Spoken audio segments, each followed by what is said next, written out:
na wacha yellow sisi anwa eton na ye kopeka credit me so de wache me passe pa me gi sitododo na ye kope wache ka credit akunipa num nipa makoma kwaduana na chese aka wo mo food poisoning sije enya sam keto ma shase ano no ana yellow sisi wache no na say o de o da bi say o bi say na mi chire mu ti shada chia me mama kwa bana me to so wa shase ano no yenko oh sir okay u penchia ya to boss ni nchia o chia me sije o shase na o say asema ba to aso e to asem na aba no so oh chia me nenye for my oh na upe awana so chia no chia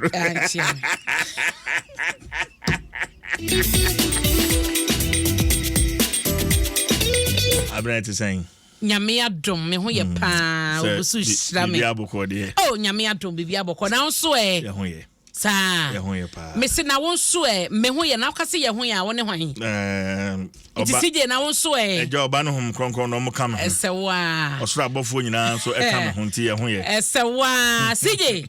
me da se ene ye kwanya a wode ama me nyame nye okese amen na machia atiefu a etie ye ne omo mo hwe ye wo Facebook live no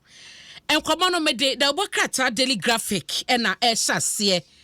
na sam kase da hanom no hwase ya yellow sisi enye wachi nkwa no oton o yellow sisi special omutuo oye tuo za fin so ena o yellow sisi special wachi special tuo za fiche se enuane yellow sisi ye no edoso na de aba beto dwane se na no fie da ene na awotwe no ena sede dada yellow sisi ye no wa ye wacha kosi honom krofo guso na yesuko area honom na wache gina ne naso pa na krofo die no eye yellow sisi wache atifo se na no fie da wache na yellow sisi koye no ekoye ye so de die na gumu se de na kofra yo obi nim omanfo bia won potem won makoto wache no daily graphic kire se won mokwa won mokrompa na omote asem na omokodi akire no shops I ben yellow sisi ba ye wache ni nyina no shops nyina ya tutum wache joint na kasa nso ho ne yeton wache ne krompo no krado dam ne kire se omo sa ho ne nyina no wache ne ye guy aye kama wo mo nyina dibi na se wache tumi kum nipa num apemfo kra ka ho de na ewo so hunu se emu ewo rem na asem no enkyere mu nie enipa num a wo ma hye wo mo kwan no wo mo chese wo mo kodi yellow sisi wache na eno no yeso yibi bush kanti junction hon ma won kran ha ho na yellow sisi ton wache no enipa duanan na wo mo ho kan ye emo ekoto wache no bi omudi ye no wo mo yem kan wo na emu no enipa num na hye wo mo kwa na opemfo eka ho na owura bi so mo chese no o yellow to adwuma bi no wo no so ka ho na enipa ibi no ma ni eye daily graphic ekasa ye no chese I said dada na mo to muto ni dada diani omudie ni dada ade omoye no nti da we ni nya foforo na seba ne sane ese wo kọ Valley View Hospital na Oyibi Hospital sanso na Dodo wa Hospital facilities yi nyina nipa ekogu honom no omo kodi yellow sisi wache da no fie da no ma wo mo mo ka wo na amane no santo so se ebi mo honom omudi wie na se omo yem ya na se ayemhwie ohun asa begina mo so na obi wo honom no no eba no sa no wan hyeda mfa no serious bi asasa wo yem se bi adada bi a wo honom ase nipa de oyem tumi ka na se bibisa enti obi wonu mo kra wose ono no ehase ye no sa no okopa dro bi nom ye se de be ya ne ho be han no na eno achi no hwese de na ekeka koda na no odin eno kwayare sabia na eno susu da nchen a wokopon Katamaso District Hospital ho so mo chese data wo honom no eka kokosi sasem kroya ye de ema oyi enti ebinum ekoye no na ba kwa wono ne kunu wuye ne kunu de odi ma ya ye Kennedy wase ne kunu edidi wie ye na wo mo na ne kunu yes o ne yem ye ne ya me ya koko wie kira na chese akwoto se ye je no eto ayaresabia na no na wo chese omokọ ayaresabia hodom no ansa na omokọ se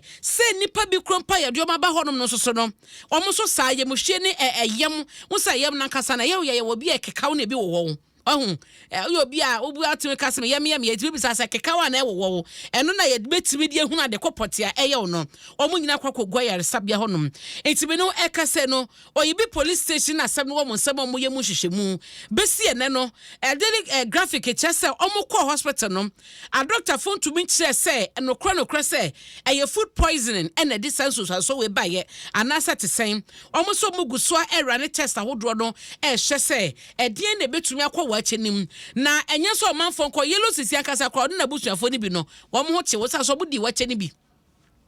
enti yellow sisi na wo ye wache no en na busuafo bi so kan ho mo da yare sabia eno ene asema daily graphic ebo amane no wo ha se mpanifo sa otu adubone a ebi kan wano ena me yeso se bibia odi gu aduane no no ankasa no na onim se enya de pa ebetu abasa adeko ne bia na expa because aduane no ye ne de bia de CJ menya bi once oda me count nine abna nyame amfafia o nkeno ano no nyame amfafia ukodidi ya na eno aduane bi em say my friend saying ketchup, right? So tomato ketchup. Nana I spy. Abna. Ni yemu no beka so bia sheda de hammer. Obi de chisel. Esi wa de hammer e boso. Kose. That was the first time I make us see ye Jimmy to Ayarsabia. The first and last time I make us see a Jimmy to Ayarsabia. Yes, you didn't show see me so flashy when in free system ni mo ansana. To me okay. Na CJ we na kwesa no yentu ye ho fo se. Yesi afufufro mu sa no enuma ni bebre wo ho no mo a asini expiration date mu an sa wo. Enti wo kwoto a ya hwe ne ye na de ya ne se te so mo ye wache ni ade no nyoma no bi acheche de no eno mo to no mo. Enti se ayespa krompo na hunu no de wakote agum no de ye aduane no ebetu eba se ho na be free sase onim pansa de me de gu aduane no mu enya ka oni bi na busuafo o hwe nipa dodo a wo mo de aduane nipa duanan ne mu enum na ahro mo nkwa wache o kwan ho wache me kwotaba say ye asempa didi kwanchen be hu ayesa asempa nya food poisoning abna eno so nche say nti say my favorite wache joint o de we wani ji wache asa me hu ya me mse asem na me say ye me kwotwa mo wo yellow sisi wo no ka beto bi di ye madi chi wache o wa wona wache na se je me bisakra na se ho kra de wakume ti me ji ase nko a ebi mo ye ne kama sa se no mo ebuo ba ko semu ebi mo enso no omadoma chede no ope kanzo medium eti mesel aduane ne yebedi ontumi hunu se we mehwe nanim aduane no ebe poison na se nye poison na so yen ye kodwoma kodi dwade abe aduane no ye wo 2023 mu se ye drink na woto eye nsuo ade bia etumi twam expiration date tumi kano ema ne ye me pachew se woto aya kenkan ho wonim akenkan na obi be won ase brampa cho won hwade yi mame mesel na yankuye ho ebia na asie yi ehwehwemu guso a ekoso nti de be free mababia no betina se na be kan go microphone mu enti eno no nsara ahomache no na menu aduane mrade adan nti da obokrata no ayeye medam asepa metoa so anapa ya ebinuma akodi fufu awi no ehwan na kodi fufu no oni asempa oba be se na wo fufu abra asempa na di wo ha sa Mate. Food poison ho asem beba. Na ba se me hama ka asem no wo fie ha no. Fufu ni aponche live soup ni ade awie no. O afia na wo ye yi. Ma mentu aso e. Obetu aso. Metu aso. Na me go so kai wo se nyame ya adoma ye wo da be ye 2nd February ye ma woda. Ye ma woda. Eti ya hoboa me da se. Na daily graphic ani ma na me go so gina yi. Me ko leave nyame adoma Edwada. Maybe the following week. Atiefo ma me ko bani mo ma na me fa ma me ko Ghanaian Times and Pampa cho family daily guide be mo abefa enti sa wo hwa Ghanaian Times anim ha say na yewra Dr. Atofosen edaha wa promise se wodo wa ba na obeye kandifo edom kuma ba no dani e wo masebe dwafie no ode kroye obeka obi bia bom na wo ye dwumaden se de beya NDC amanyoko no 2024 enkunimdie no ebe yo modea omo nyina ni suade hunu ni se omo bedi nkunim na se nkunim no so betia ye yie dia na e wo se kroye na wo mo hye enti o se dia ba obi e kanadie na party ni mu na na division e mu che no o se adwobre o ono watena fie on mu fie du nan nie na oni obi bia